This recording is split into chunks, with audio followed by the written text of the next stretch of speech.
I'm Art Handy. I'm a state representative in Cranston, and I'm the sponsor of the Global Warming Solutions Act this year. And I certainly have been a long-time fighter for a lot of environmental bills. The Global Warming Solutions Act, though, to me is unique in a lot of ways. I characterize it as sort of that building the railroad tracks.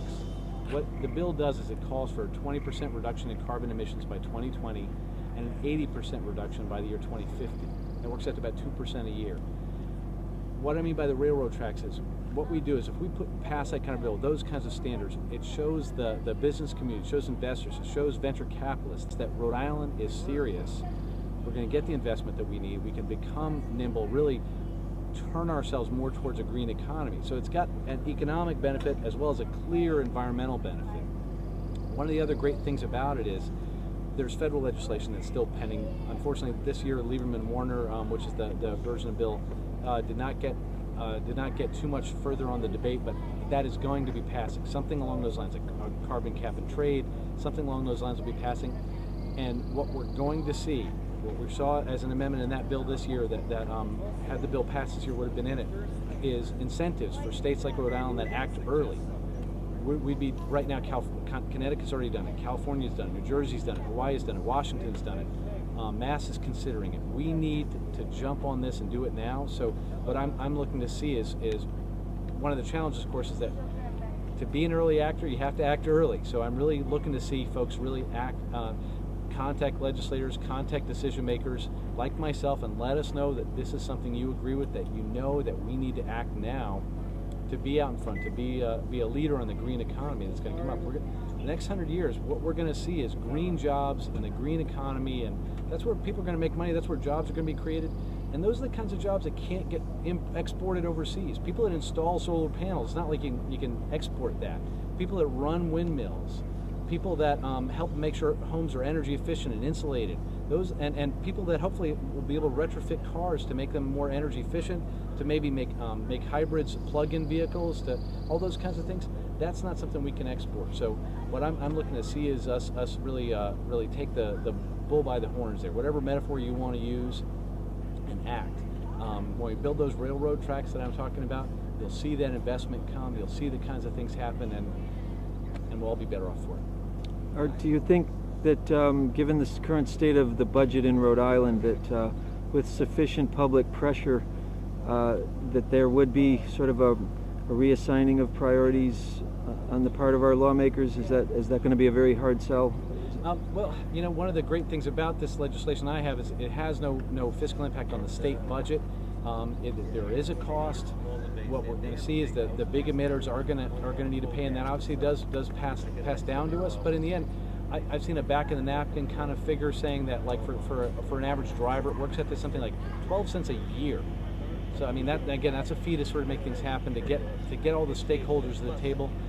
Clearly, in the end, we do have to recognize that some changes might need to happen, but if we don't act early, we're going to be at the back of the line. We're going to be the ones dealing with the fact that we have to pay more, instead of the ones that accepted that fact and we're able to make changes and taking advantage of the benefits down the road in a way that I think in the end is going to make our economy stronger and be able to mitigate some of the costs we're going to see coming down the road. If we don't act now, it's going to cost more along the way.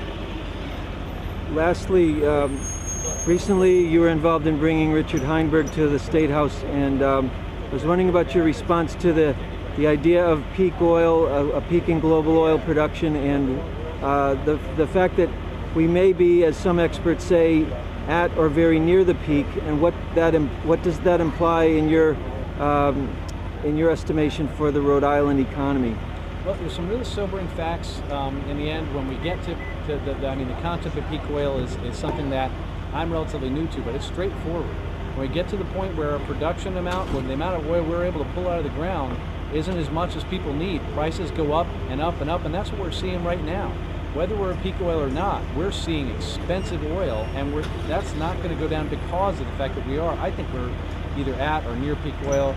Richard Heinberg, I think, has said we're certainly within only a handful of years away from it. So the real key is we need to be prepared, and passing legislation like the Global Warming Solutions Act, doing things to really look at our state, look at what our state can do, and preparing ourselves is really the answer. It's just like you do with a hurricane. It's just like you do with looking at potentially for a cold winter or a blizzard or anything like that. You have to become prepared. And right now, I believe that we are completely unprepared. But I think we have the ability to really meet, to think, to figure out those answers, and then that way when the problem comes upon us, we'll know exactly what to do because we'll have thought about it, we'll planned for it. But also we need these kinds of some of these changes are not things we're going to be able to put in place in a month or a week or even a year, and we have to start putting these kinds of, again, I'm going to use that railroad tracks thing because I like it as an analogy, but we have to put those kinds of policies in place now to be able to do that. We can't wait. Thank you. Have you? How long have you been involved with Apeiron? Only 3 months with Apeiron at this point. I mean, I've certainly known the organization, known Brad Heisen for a long time. I've been involved one way or another with the environmental community pretty much since I moved to Rhode Island in 1990. It's my 6th year in the legislature, and I like to think that the environment is one of my top 2 priorities, I think, up at the State House. And honestly, the other one is anti-poverty things, and if you really look, there's a lot of hand-in-hand stuff around energy prices and making sure folks are able to keep their homes warm in the coldest winters. What is your district? I represent Edgewood. I live in the Friendly community, Auburn, all around Roger Williams Park in Cranston. Thank you so much. Certainly. Happy to speak.